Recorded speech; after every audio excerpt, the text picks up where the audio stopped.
This channel does not promote any violent, harmful, or illegal activities. All content provided by this channel is meant for an educational purpose only.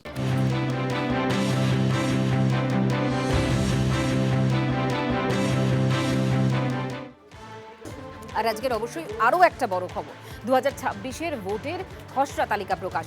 এক্ষেত্রে ওই খসড়া তালিকায় আপনার নাম আছে কি, কিভাবে জানবেন বাদ কাদের নাম, সবটাই জানা যাবে এই তালিকায়। এক্ষেত্রে electoralsearch.eci.gov.in এখানে আপনি ক্লিক করতে পারেন। এছাড়াও নিজের নাম, আত্মীয় স্বজন, প্রতিবেশীদের নাম বাদ গেছে যাদের, সেই বিষয়গুলোও জানতে ক্লিক করতে পারেন ceo.westbengal.wb.gov.in। এক্ষেত্রে বিএলও, বিএলএদের কাছেও খসড়া ভোটার তালিকা রয়েছে। ইসিআই নেট অ্যাপেও দেখা যাচ্ছে খসড়া ভোটার তালিকা।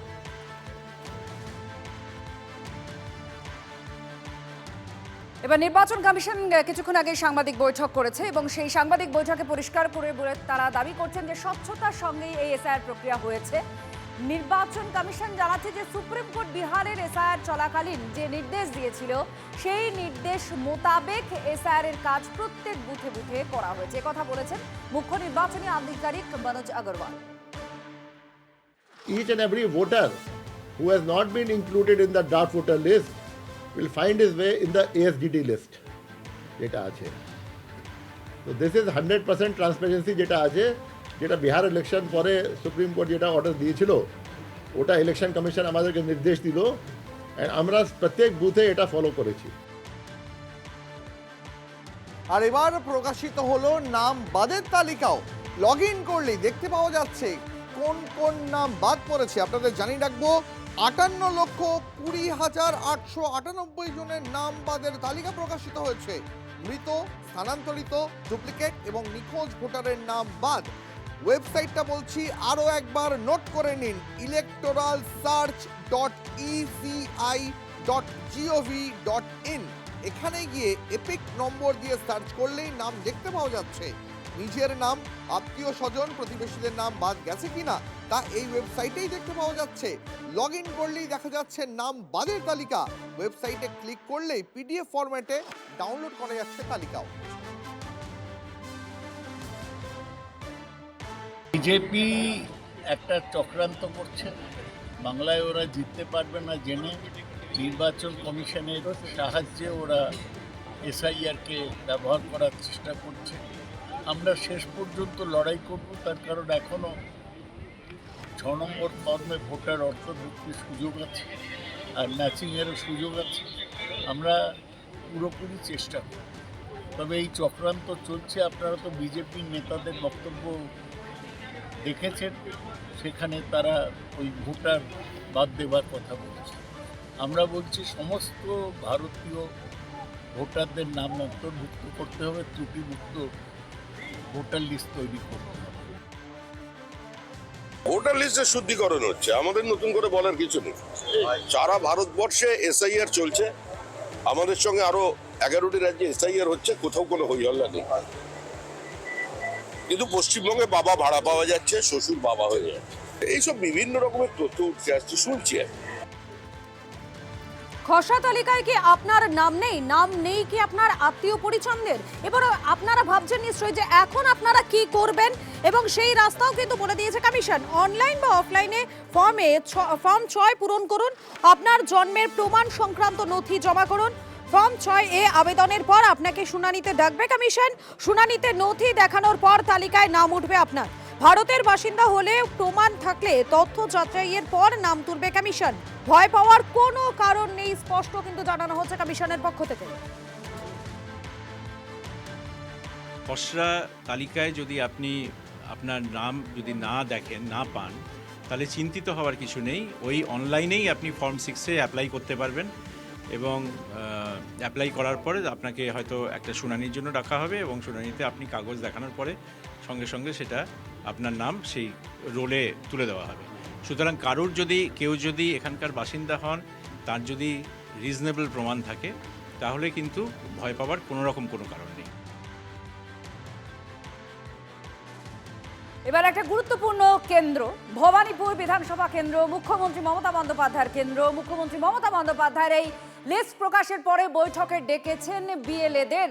তার কারণ এই কেন্দ্রে প্রায় ৪৫,০০০ ভোটারের নাম বাদ গিয়েছে। তার যে নিজের বুথ যেখানে তিনি ভোট দেন, যে স্কুল, সেখানেই ১২৭ জনের নাম বাদ গিয়েছে। ভবানীপুরের ৮ কাউন্সিলর এবং বিএলএ 2দের সঙ্গে বৈঠক ডেকেছেন মুখ্যমন্ত্রী মমতা বন্দ্যোপাধ্যায়। আমরা সৌরভ গুহা আমাদের প্রতিনিধি রয়েছেন, তার সঙ্গে কথা বলবো। সৌরভ, কি জানা যাচ্ছে এই বৈঠকে? অত্যন্ত জরুরি প্রেক্ষাপট এবং সময় এই বৈঠক ডাকার কি জানা যাচ্ছে? দেখো, নিঃসন্দেহে প্রেক্ষাপটটা অত্যন্ত জরুরি, কারণ এসআইআর এর প্রথম খসড়া আজ প্রকাশিত হয়েছে, যেখানে ভবানীপুরে প্রায় ৪৫,০০০ ভোটারের নাম বাদ গিয়েছে। এবং মুখ্যমন্ত্রী মমতা বন্দ্যোপাধ্যায় মিত্র ইনস্টিটিউশনে যে বুথে ভোট দেন সেখানে প্রায় ১২৭-এরও বেশি লোকের নাম বাদ গেছে। খুব স্বাভাবিকভাবে এই আবহে দাঁড়িয়ে মমতা বন্দ্যোপাধ্যায় তার নিজের কেন্দ্র ভবানীপুর কেন্দ্র, সেখানে ৮ কাউন্সিলর সহ বিএলএ 2দের সঙ্গে আজ বৈঠক করেছেন। বৈঠক অনেকক্ষণ চলেছিল। এই বৈঠকের মাঝখানে মমতা বন্দ্যোপাধ্যায় আসেন এবং বেশ কিছুক্ষণ তিনি তার বক্তব্য রাখেন এবং তিনি চলে যাওয়ার পরেও ফিরহাদ হাকিম, সুব্রত বক্সিরা এই বৈঠক চালিয়েছেন। সবথেকে গুরুত্বপূর্ণ যে কথাটা শোনা যাচ্ছে মুখ্যমন্ত্রী মমতা বন্দ্যোপাধ্যায় বলেছেন তা হলো যে এসআইআরের এই খসড়ার পর শুনানি পর্ব শুরু হবে। এই শুনানি পর্বে গুরুত্বপূর্ণ ভূমিকা রাখতে হবে বিএলএ 2দের। বৈধ নাম যাদের তালিকায় নেই তাদের নাম তুলবার ব্যাপারে সাহায্য করতে হবে, সম্পূর্ণ সাহায্য করতে হবে। এবং দলের তরফে বিভিন্ন জায়গায় ক্যাম্প করা হচ্ছে, সেই ক্যাম্পের ডিউটি কিভাবে করতে হবে এই ব্যাপারেও কিন্তু নির্দেশ দিয়েছেন মুখ্যমন্ত্রী মমতা বন্দ্যোপাধ্যায়। অর্থাৎ একদিকে যেমন এসআইআর শুরুর সময় থেকে নীতিগত বিরোধিতা থাকলেও তার এসআইআর প্রক্রিয়ায় ঝাঁপিয়ে পড়ে তৃণমূল কংগ্রেস যোগদান করেছিল, এবার শুনানির ক্ষেত্রেও কিন্তু দলকে সেই ঝাঁপিয়ে পড়ার ইঙ্গিতটাই কিন্তু দিলেন মমতা বন্দ্যোপাধ্যায় তার নিজের কেন্দ্র থেকে এই প্রক্রিয়াটা শুরু করলেন। ধন্যবাদ। বিধানসভা ভিত্তিক আপনি অনেক নাম্বারস কারো কম বেশি এটা পেতেই পারেন। নিশ্চয়ই ওই এএসডি যেটা absent shifted dead not found, এই সংখ্যাটা বাদ যাবে। সেটা তো ভেরিয়েশন হয়, নাহলে আপনারাই তো উল্লেখ করছেন কিছু কিছু বিধানসভা কেন্দ্রে অধিকাংশ অনেকগুলো নাম বাদ যাচ্ছে, আর অনেকগুলো আপনারা বলেননি যেখানে কম নাম বাড়ছে। কম বেশি থাকবে, এইটাতে কোনো এটা কোনো রিফ্লেকশন নয়, এটা কোনো আয়না নয় যে ওখানে কম বাদ গেছে আর ওখানে বেশি বাদ গেছে, তা তো না। সংশোধনের কাজটা আরও ভালো হলে পরে হয়তো এত নামও বাদ যাওয়ার বিষয়টা আসতো না। দেখুন, মুখ্যমন্ত্রী মমতা বন্দ্যোপাধ্যায়ের বুথে সেখানে নাম বাদ গিয়েছে প্রায় ১২৭ জনের। এবং ভবানীপুরের ২০৭ নম্বর বুথ মিত্র ইনস্টিটিউশনে সেখানে ভোট দেন মুখ্যমন্ত্রী। বিরোধী দলনেতা শুভেন্দু অধিকারী, তার বুথে ১১ জনের নাম বাদ পড়েছে। নন্দীগ্রামে ৬৯ নম্বর বুথ, সেই বুথের ভোটার শুভেন্দু অধিকারী।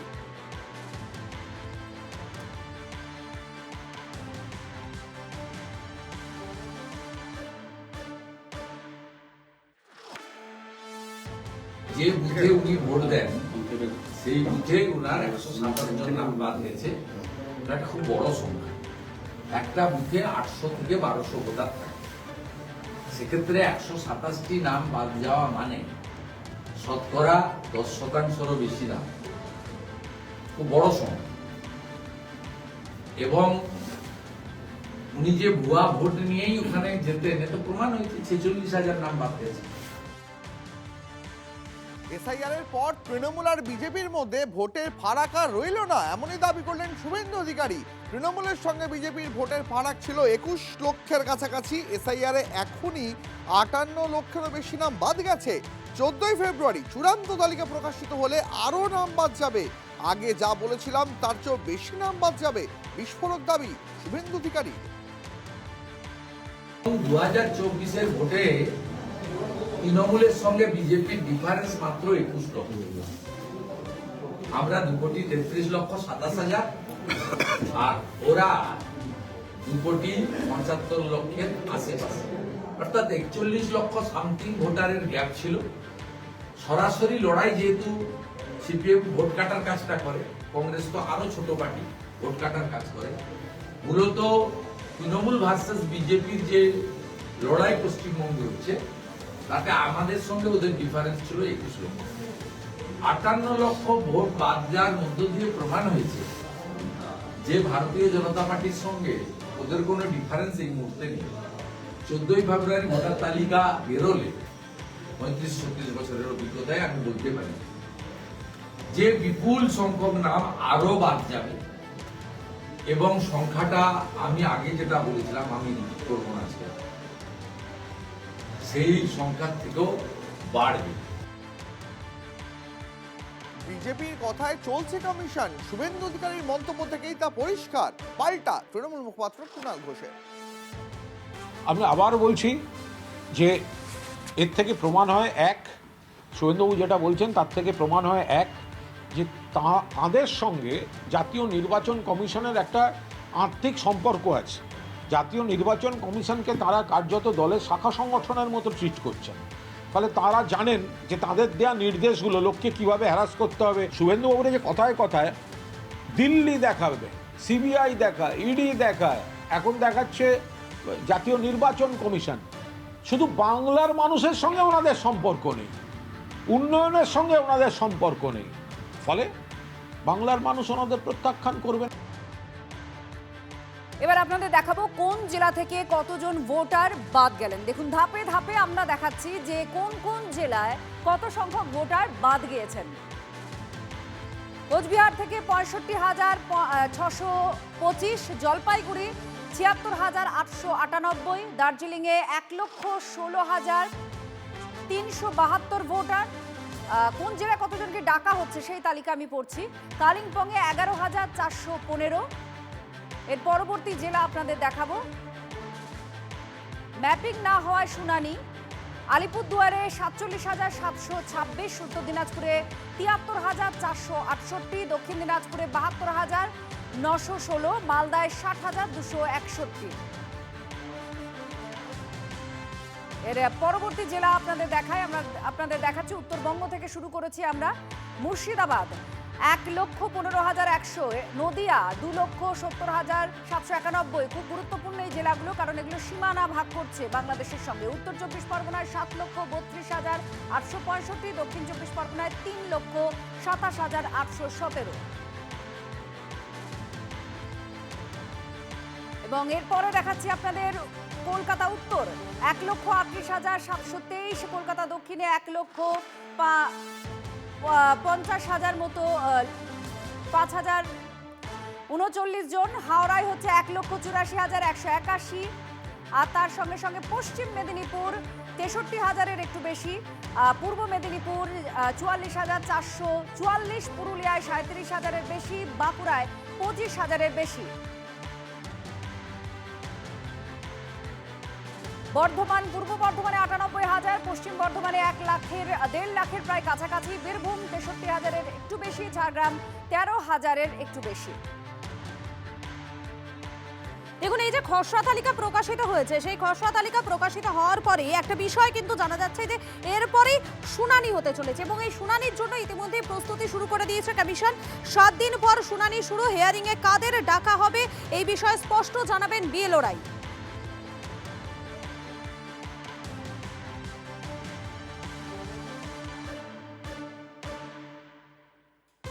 আর একজন জীবিত ভোটার, তিনি খসড়া তালিকায় দেখলেন তার নাম নেই, তার নাম আবার বাদের তালিকায়। তার কারণ কি? তিনি মৃত।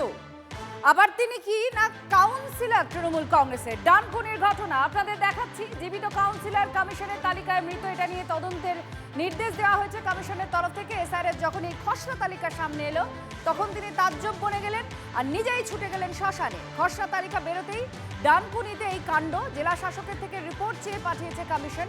ডানকুনির 18 নম্বর ওয়ার্ডের কাউন্সিলর তিনি, কিভাবে এটা হয়? জীবিত যিনি, তিনি কি করে মৃতের তালিকায় চলে যেতে পারেন? সৎকারের জন্য শ্মশানে পৌঁছে কমিশনকে ডেকেছেন যে আসুন আমাকে পুড়িয়ে দিন। ডানকুনিতে ব্যাপক শোরগোল বেঁধেছে। খসড়া তালিকা বেরোতেই চক্ষু চড়ক গাছ কাউন্সিলরের, তার নাম সূর্য দে। এখন কমিশনের কাছে রিপোর্ট দিতে হবে জেলা শাসককে। খসড়া লিস্ট প্রকাশ হয়েছে, সেখানে আমি একজন জনপ্রতিনিধি, আমাকে দেখানো হয়েছে আমি মৃত। আমি তীব্র ধিক্কার জানাচ্ছি মিস্টার গণেশ কুমারকে, যে এইভাবে যদি একজন জনপ্রতিনিধিকে আপনারা মৃত দেখান, তাহলে এরকম লক্ষ লক্ষ মানুষ যারা হয়তো প্রতিবাদ করতে পারবেন না বা যারা হয়তো আমাদের কাছে পৌঁছতে পারবেন না, তাদের নাম তো আপনারা ইচ্ছাকৃতভাবে বাদ দিয়েছেন। আমি এখন কালীপুর শ্মশানে এসেছি, আমি নির্বাচন কমিশনের যারা আধিকারিক আছে তাদেরকে অনুরোধ করব, আসুন আমাকে এসে কালীপুর শ্মশানে ইলেকট্রিক চুল্লিতে পুড়িয়ে দিন, কারণ আপনারা তো অলরেডি মৃত দেখিয়ে দিয়েছেন। দেখুন, এই খসড়া তালিকা প্রকাশিত হওয়ার পরে একটা নাম নিয়ে কিন্তু অনেক বেশি জল্পনা ছিল, কি বলুন তো, লাভলি খাতুন। এবং সেক্ষেত্রে কি দেখা যাচ্ছে, কমিশনের কড়াকড়ি সার, বাংলাদেশি লাভলির নাম খসড়া তালিকায়। মালদায় তৃণমূলের বাংলাদেশি প্রধান কোর্টের নির্দেশে পদ হারান। গ্রামেরই এক ব্যক্তিকে বাবা সাজানোর অভিযোগ প্রমাণিত, লাভলিকে প্রধান পদ ছেড়ে দিতে নির্দেশ দেয় জেলা প্রশাসন। তারপরেও ভুয়ো বাবার নাম দেখিয়ে ফর্ম জমা দেন লাভলি খাতুন। কমিশনের প্রকাশিত খসড়া তালিকায় জল করছে লাভলির নাম। বিএলওর যুক্তি, কাগজ জমা দিয়েছেন তাই নাম তুলেছেন। লাভলির জমা দেওয়া নথি খতিয়ে দেখুক কমিশন। বাংলাদেশি প্রমাণের পরও তালিকায় কিভাবে নাম, প্রশ্ন বিরোধীদের।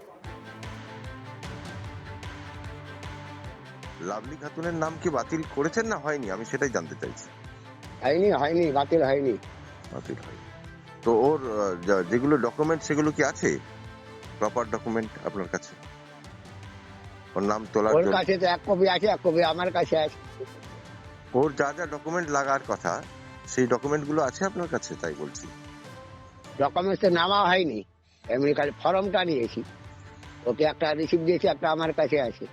মানে যে ডকুমেন্টগুলো ছিল 2002-তে ওর নাম নেই, ওর বাবারও নাম নেই, কিছু নাই, তাহলে সেই ডকুমেন্টটা ফর্মটা ফিল আপ করলেন কি করে? আমি ফর্ম পূরণ করেছি না, ওই পূরণ করে জমা করেছি। ও জমা করেছে সেটাই আপলোড করেছেন? হ্যাঁ। তো ওই কোনো বাকি ডকুমেন্ট আপনি যাচাই করেননি? আমাকে ডকুমেন্টস তো দেখার হয়নি, কথা হয়নি ডকুমেন্ট যাচাই করো বা আর কিছু করো, কোনো কাগজ রাখবে না, কোনো কিছু, এইভাবে তো নির্দেশ আছে। বাবা দিয়েছে, যে বাবার সাথে ওর লিঙ্ক আছে। যে বাবা আসলে ওর বাবাই নয়, তাই তো, এরকম যেটা নিয়ে অভিযোগ করছিল।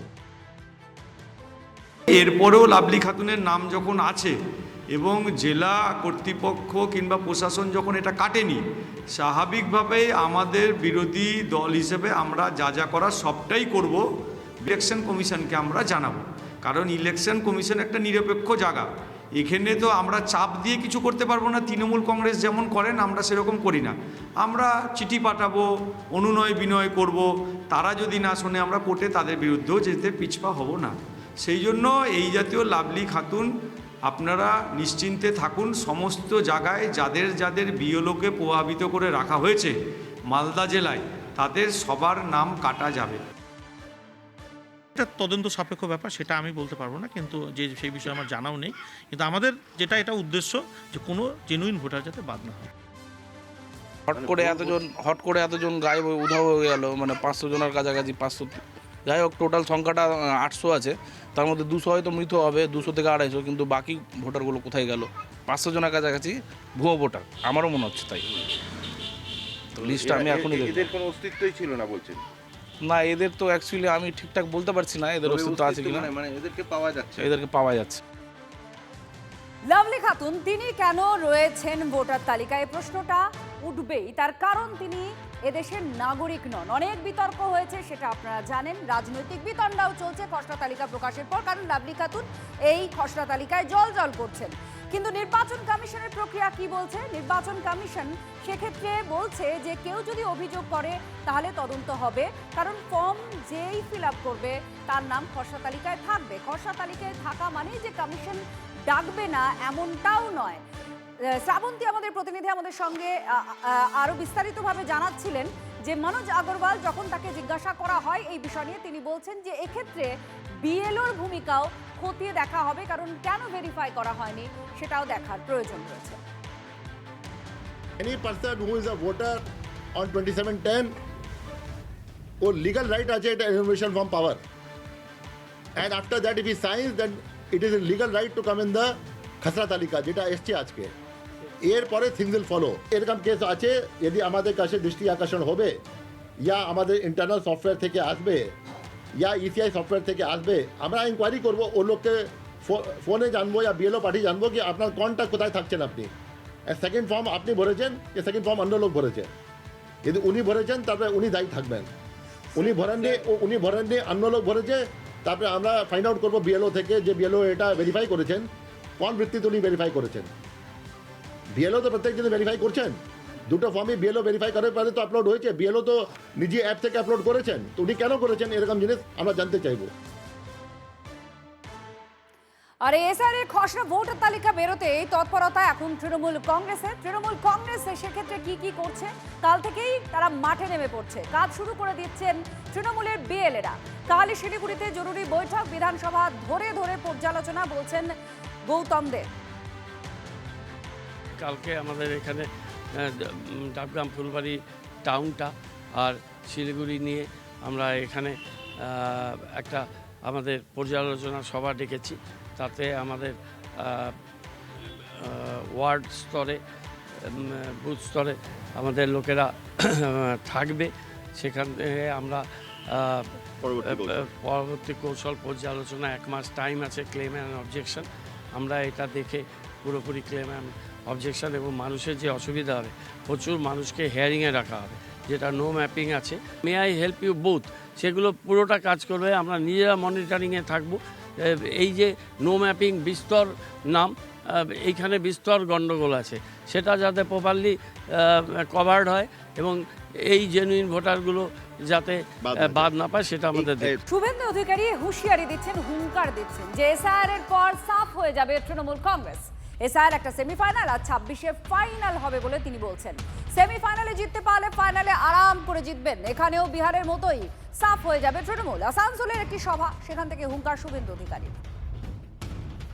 তাদের বাড়ি উড়িষ্যায় হতে পারে, ঝাড়খণ্ডে হতে পারে, ইউপিতে হতে পারে, বিহারে হতে পারে, তারা 8 নম্বর ফর্ম দিয়ে নামটা তুলবেন, এখানে শিফট করবেন। আর ডকুমেন্ট হিসেবে আপনার বা আপনার পিতা মাতার 2002-এর ওই বিহার বা ইউপির ভোটার লিস্টের নামটা নিয়ে আসবেন। আপনাদের প্রত্যেকটি ভারতীয়র নাম ভোটার তালিকায়, খসড়া তালিকায় আছে কিনা দেখে ব্যবস্থা নিতে হবে। এটা একদম গুরুত্বপূর্ণ কাজ। 6, 7, 8 খুব গুরুত্বপূর্ণ কাজ। সেমিফাইনালে যদি জিততে পারেন, ফাইনালে আরামসে জিতবেন। এটাও বিহারের মতো হবে, সুপড়া সাফ হয়ে যাবে তৃণমূল কংগ্রেসের। চোরেদের হাত থেকে বেঁচে যাবেন আপনারা।